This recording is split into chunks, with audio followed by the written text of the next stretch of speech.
இன்று உலகம் முழுவதும் இஸ்லாமியர்களால் மொஹரம் தியாக திருநாள் கடைபிடிக்கப்பட்டு வருகிறது.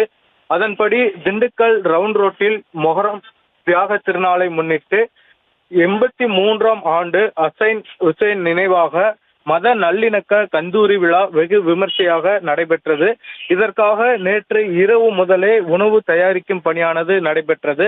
இன்று நடைபெற்ற இந்த கந்தூரி விழாவில் அனுமந்த நகர், எழில் நகர், பாலகிருஷ்ணாபுரம், மாசிலாமணிபுரம், அரச நகர் உள்ளிட்ட திண்டுக்கல் நகரின் பல்வேறு பகுதிகளில் இருந்து பொதுமக்கள் ஜாதி மத பாகுபாடு இன்றி கலந்து கொண்டு அனைத்து சமுதாயத்தினரும் இந்த கந்தூரி உணவுகளை வாங்கி சென்றனர்.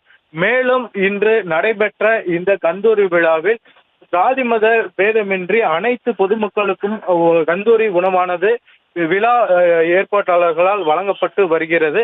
மேலும் இன்று மாலை முக்கிய நிகழ்வான புலியாட்டம் ஆடி உடலில் கத்தி போடும் நிகழ்வு நடைபெற இருக்கிறது.